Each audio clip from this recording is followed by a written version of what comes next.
Dejad a los niños venir a mí y no se lo impidáis, porque de los tales es el reino de los cielos. Pero, ¿cómo van a ir los niños a Cristo si no los llevamos a la iglesia? Si no les leemos la palabra, si no les enseñamos a orar desde pequeños, si no les mostramos el camino de Dios, ¿cómo van a ir a Cristo? Eso es impedírselo de alguna manera. Nosotros hoy en día como padres tenemos un reto muy grande y es educar a nuestros hijos. ¿Educarlos en qué? Pues Proverbio 22:6 dice: instruye al niño en su camino y aun cuando fuere viejo no se apartará de él. O sea que tenemos que instruirlo. ¿Instruirlo en qué? En la palabra del Señor. En eso lo tenemos que instruir. En el conocimiento, en la revelación de Dios. A nosotros Dios nos da a nuestros hijos, llega ese nuevo integrante a nuestra familia, el cual llega sin idioma, sin sentimientos y sin poder valerse por sí mismo, ¿verdad? Solamente puede llorar y expresar sus necesidades primarias, hambre, sueño, sed, frío, etc. ¿Cierto? Pero nosotros desde el mismo instante tenemos que empezar esa ardua labor, ¿cierto? Con el choque y el contraste de la influencia gubernamental que tenemos hoy y la influencia social en la que estamos nosotros y en las que estarán nuestros niños cuando vayan a estudiar y empiecen a salir al exterior, ¿cierto? Entonces nosotros debemos empezar desde ya, desde cero, esa instrucción. A medida que el niño va adquiriendo la capacidad de entender, entonces ya le leemos historias, en donde a manera de fábula, a manera de exhortación, a manera de educación, le vamos enseñando que lo bueno hay que retenerlo, es aplaudible, es bueno ponerlo en práctica y lo malo hay que rechazarlo, está mal y eso trae consecuencias, ¿cierto? Entonces ese es nuestro deber, ¿cierto? Les repito, Proverbio 22:6 dice: instruye al niño en su camino, ¿sí? Entonces tenemos que instruirlo. Ya vendrán otras instrucciones académicas, morales, sociales, económicas, etc. Pero la que aquí se refiere Dios es: instrúyelo en la palabra de Dios. Porque nuestro reto como padres es que el niño cuando sea adulto sea de provecho para sí mismo, para la sociedad, y que cuando parta a la presencia de Dios vaya en salvación. Esa es la misión, ¿cierto? Proverbios 19:18 dice: castiga a tu hijo en tanto que hay esperanza. Entonces, cuando hay esperanza es cuando él está empezando a coger ciertas cositas malucas en sí, y tenemos que desde ya irle quitando eso. Que el niño dijo una mentira, venga, mi amor, tú no debiste decir esa mentira. Mira que ya te he enseñado, la palabra de Dios dice que eso está mal. Vamos a orar y no lo vuelvas a hacer, ¿cierto? Que el niño se trajo un lápiz del colegio, mi amor, ve y lo devuelves. Ah, es que yo me lo encontré, ve y busca de quién es, pero aquí no me lo vuelvas a traer, ¿sí? Que el niño fue grosero con adultos, mi amor, eso no se hace, ¿cierto? Y siempre irlo instruyendo a medida que él va adquiriendo la capacidad de entender, ¿cierto? Dice: castiga a tu hijo en tanto que hay esperanza. Ese castigar no es solamente actuar a una reprensión física, no.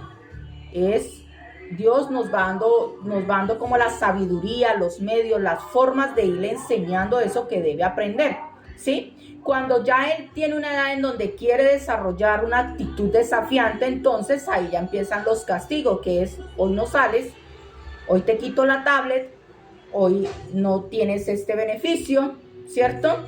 ¿Por qué? Porque hiciste esto malo, eso estuvo mal, ¿ya? Dice: mas no se apresure tu alma para destruirlo. Proverbios 19:18. Entonces, sí hay que reprenderlo, pero sin caer en el extremo de ya solo reprenda y al último destruye al chico. O esos padres que caen en un estado de ira. Sí, el chico hizo algo malo y se merecía de pronto su pao o su exhortación, pero esos padres caen en un estado de ira en donde lesionan tan feo a sus niños, donde les ocasionan una fractura, un daño psicológico, un daño físico, moral. No, eso no se debe hacer. Hay que hacerlo todo con prudencia, ¿cierto? Siempre agarrados de la mano de Dios. Una forma muy efectiva para que nos puede servir para ayudarnos a criar esos niños y levantarlos bien es apoyarnos en esas personas que ya han levantado hijos y vemos que esos muchachos son testimonio, que son unos hijos bien levantados, que realmente esos padres hicieron bien la tarea, hicieron bien ese trabajo. Entonces a ellos debemos pedirles ese consejo, claro, porque ellos saben cómo darnos ese consejo, cómo enseñarnos, cómo ayudarnos, ¿cierto? Proverbios 29:15 dice, la vara y la corrección dan sabiduría. Ahí es cuando ya el chico, por más que le dijiste, le advertiste, cayó, siguió en su actitud desafiante, entonces ahí la varita, pero sin caer en el extremo de dele, no, eso está mal. Mas sin embargo ahí mismo, en el mismo Proverbio 29:15 dice, mas el muchacho consentido avergonzará a su madre. Entonces tú me dirás, o sea que Dios no le gusta que uno consienta a los niños, que les dé abrazos y que les diga te quiero. Jamás, eso no es lo que quiere decir este proverbio.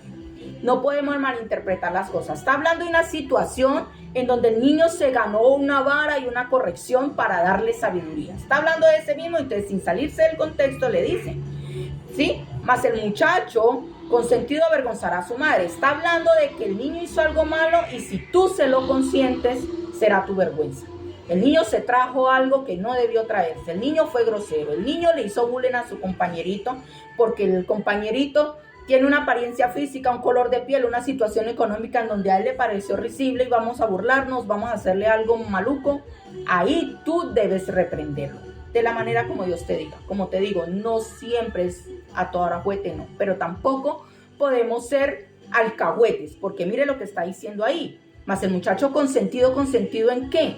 En el mal, es lo que está hablando, en el pecado, ¿cierto? Si no, miremos esto a la luz de una historia muy hermosa que está en 1 Samuel capítulo 2. Eso está desde el capítulo 2 hasta el capítulo 4. Lo pueden leer para que ustedes tengan idea de qué les voy a hablar. En el capítulo 2, versículo 22 dice lo siguiente. Pero Elí era muy viejo y oía de todo lo que sus hijos hacían con todo Israel. O sea, que era con todo Israel. ¿Quién era Elí? Un sacerdote, el vocero de Dios, el que debía instruir al pueblo de Israel en cómo ser santos y rectos ante Dios. Y los hijos de él estaban en tremendas cosas malas. Dice, y cómo dormían con las mujeres que velaban a la puerta del tabernáculo de reunión. Fornicaban. En otra parte dice que ellos se comían las ofrendas que eran para Dios y hacían cualquier cantidad de cosas malucas, ¿cierto? Ya en el capítulo 3, verso 12 dice, bueno, en el verso 10 dice que Dios llamó a Samuel, ¿no? Empezó a hablarle. Y ya en el 12 dice que a lo que empezó a hablarle le dice esto. Aquel día yo cumpliré contra Elí todas las cosas que he dicho sobre su casa, desde el principio hasta el fin. Y le mostraré que yo juzgaré su casa para siempre por la iniquidad que él sabe, porque sus hijos han blasfemado a Dios y él no los ha estorbado. Mire, ahí ya Dios está enojado. ¿Por qué? Porque este señor cayó en el extremo de no decirle nada a sus hijos. No los estorbó en su pecado. No los amonestó. No fue cortante con eso. Y aquí ya Dios le dice, tú no estorbaste a tus hijos en su pecado. O sea que eso es lo que nos dice hoy. Tenemos que estorbar a nuestros hijos en su pecado. No podemos ser permisivos. Ese extremo también está mal, ¿sí? Entonces me dirá, pero es que mi hijo ya tiene 40, 50 años. No, pues obviamente no le vas a ir a quitarle el celular para castigarlo, ni a echarle llave a la puerta para que no salga. Pero es tu deber decirle lo que está mal y leerle en donde dice y que él sepa y se entere que si lo sigue haciendo es bajo su decisión, bajo su propia consecuencia, ¿cierto? Y si el niño está pequeño, hombre, debemos poner los correctivos adecuados. Prohibirle ciertas amistades que lo están llevando a mal, darle los consejos, leerle, en fin, insistir, siempre insistir y persistir hasta lograr que ese muchacho sea de provecho para él, para Dios y para la sociedad. Gracias. Por favor, nada de alcahueterías y nada de ser tan destructivo.